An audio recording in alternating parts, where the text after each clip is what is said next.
Right, let's bring you a stark reminder of the ongoing crisis facing Cape Town. The city continues to grapple with deadly gang violence, and this past week alone, the community of Kraaifontein has been plunged into grief with the loss of 9 lives. In response to that escalating situation, Acting Police Minister Firoz Kachalia and the South African Police Services Commissioner have been on the ground in Cape Town, engaging directly with the areas most affected by this violence. But beyond the official response, what is the human cost of this crisis? Mnisi is live with us in Cape Town with a former gang member who has turned his life around. He's now a pastor working to help others escape the cycle of violence. Linda, I'll hand it over to you. Good morning.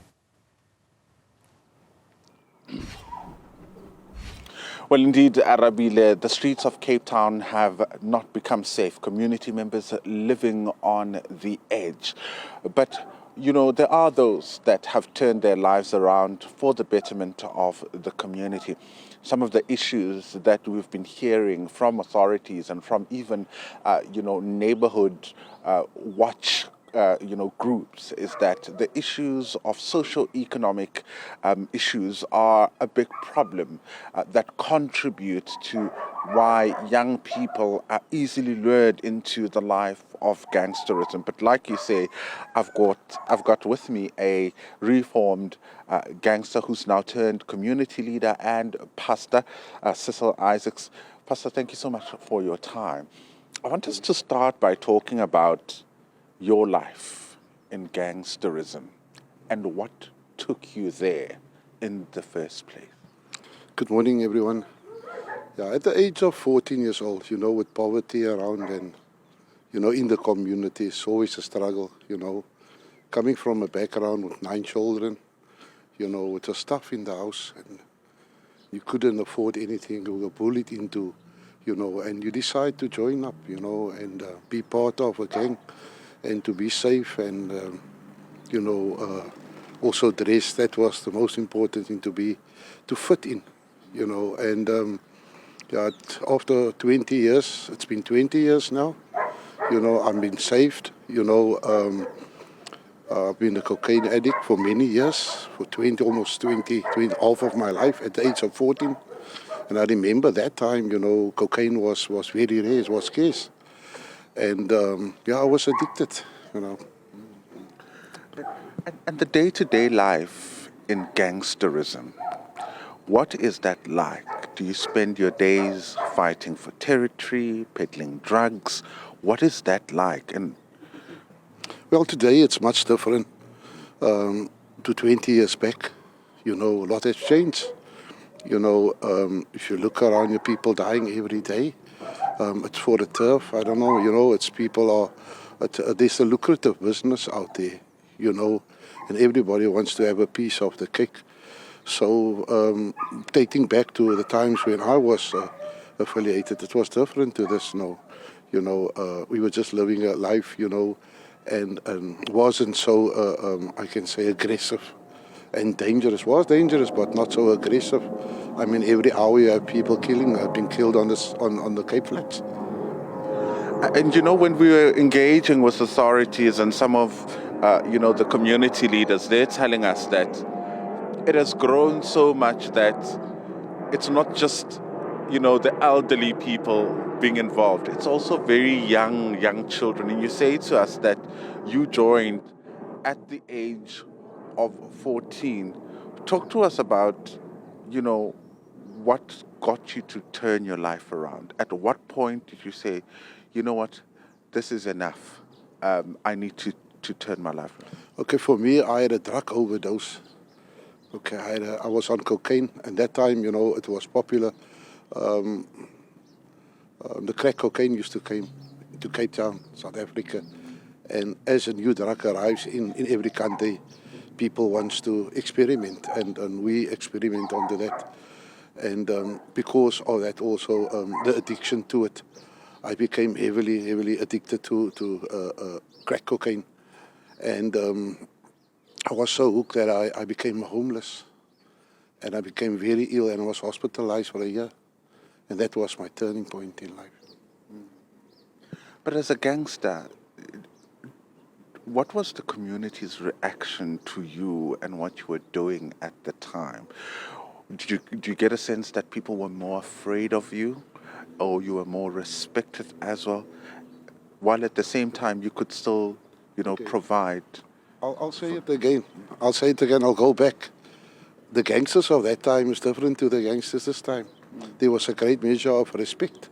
People actually didn't know what you were doing because you would keep it behind, and you had the respect for the elderly. You would walk down the street and you meet the elderly lady, you carry the bags home, you help the community. They weren't afraid of you, but you were more of a help also to the community, irrespective if you were part of a gang.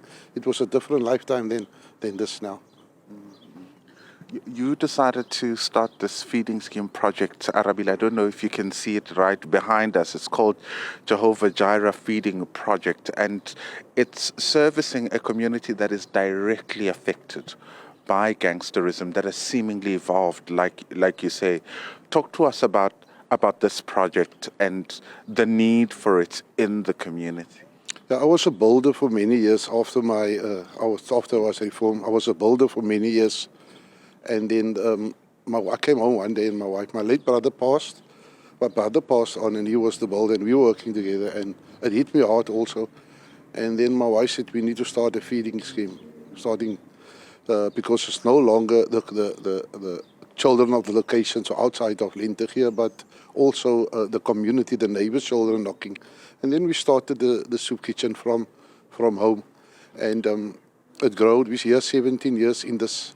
And I went in full time to do this, making sure that our community, that our households, the families have a meal in the evening. We have a lot of elderly here laying in houses. They need to take their medication in the morning, so they need something to eat. So that is where we came in. And also, not only just this place, Jehovah Jireh Feeding Project, it's not just about feeding, but it's also getting young men and help to get them into rehabs, and bring them and try to reform their lives as well. So we're also busy now starting, as you can see, the renovations. We are busy starting the Jehovah Jireh Youth Transformation Center, where you can come for help to have your child or your son, whoever, who wants to be helped out of drugs. And then we can assist him in that matter also. I want us to talk more about, also the outreach programs that you do in schools, because again, how gangsterism has gone through schools and basically running the streets of Cape Town.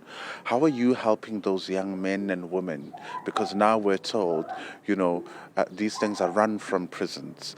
They're also, not just men or young men. There's also women that are a part of it. Yeah. So as you know, even on the streets here in Linter here, many have passed on here. I mean, I got a call in the morning, early morning, 2 o'clock, 3 o'clock, any time of the day, when somebody has been shot or killed. I need to come and pray. And I've buried around 18 young men in this place. It's very sad for me. And at this point of time, I'm no longer attending to any shooting because there's a lot of trauma into it. I mean, I would point where I get to a young man when he was laying there and he was still alive, and he would stretch out his arms and say, Pastor, take me home. It's all, they shot a guy next to me in the feeding scheme. They shot him right in my kitchen. So I come through a lot of things, and the gunman actually went after him and shoot him and died in the kitchen. That time I was feeding at home.